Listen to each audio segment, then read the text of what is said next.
Well, welcome to Campos Family Vineyards. We're here today to explain Vineyard Farming 101. So I'm going to give you a few tips on what we do on a yearly basis out here in the vineyard.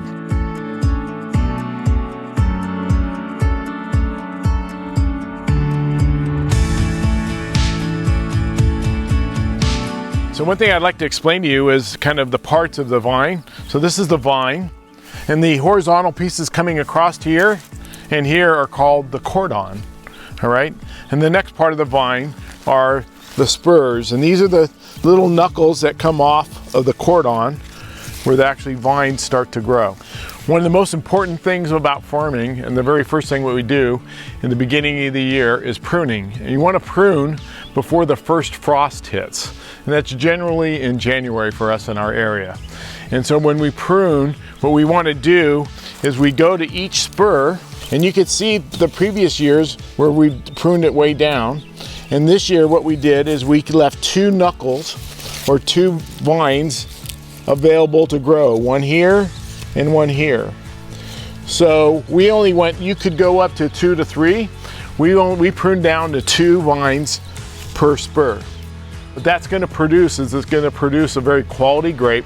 We're farming for around 4 tons per acre. Some farmers will farm up to 8 to 10 tons per acre if you want quantity. If you want quality, you're going to be pruning 4 to 5 tons per acre, sometimes even less. The next thing that happens is bud break.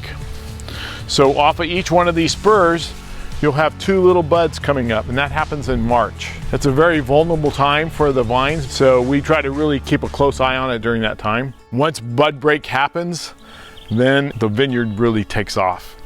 And when the vineyard takes off, these vines grow probably 12 inches a month, sometimes even more. It almost looks like you could actually watch them grow.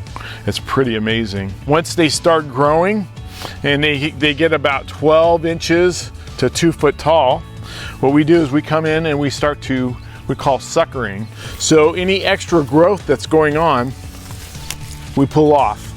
So we'll go through and anything that we see that's extra, that doesn't need to be, because we want all the energy and all the nutrients going into these freshly formed grapes. So once suckering is done, that's when the grapes start to form. And you can see this is a perfect example right here. Grapes are self-pollinating. So if you can see these little white follicles, that is the pollen that's starting to pollinate the grapes. And you could actually see grapes starting to form. This is a great opportunity to see the process. So once the grapes go through their self-pollination, they need a lot of nutrients, so we fertigate. We actually irrigate through our drip system, and then we form a fertilizer that we do soil samples, we check what we're efficient in, and we put that fertilizer in with the water. So we're irrigating and fertilizing at the same time. After we do that irrigation, the vines start to take off. And what we need to do is we need to control these vines. You can see them down the rows here, because we have to get our tractor down these rows. These rows are specifically designed for a vineyard tractor. And so you don't want these vines hanging out in the middle. So you can see these wires. So we tuck everything in and we hook the wires in. We do this a couple times a year. So I'll pull this in, make sure all of them are in, and now all the vines are tucked and you have a nice, neat vine. So we come through here every 10 days and we just dust everything with the organic sulfur. What that does is it helps stop mold. Mold is one of the worst things that we fight out here in the vineyard. Once that's complete, a thing that we do on the vineyard is we call leafing, and I'll give you an example here. Is we'll actually pull leaves off only on the north side. So in our vineyard, the north side, that's north and that's south. You get the majority of your sun from the south in the heat. So what we want to do is we remove these extra leaves, especially around the clusters, and we expose the grapes. It does 2 things. It gives it some sun, but not too much, and also allows the airflow through the vineyard, and the breeze comes through here, and that also helps with the mold and any moisture that sits on the grapes. All our grapes here are red wine grapes, and they start off green. And once they start going from green to purple, that's called veraison. All right, and that's when the grape starts really building up sugars, and that's what we want to see. We want to build up sugars in the grape.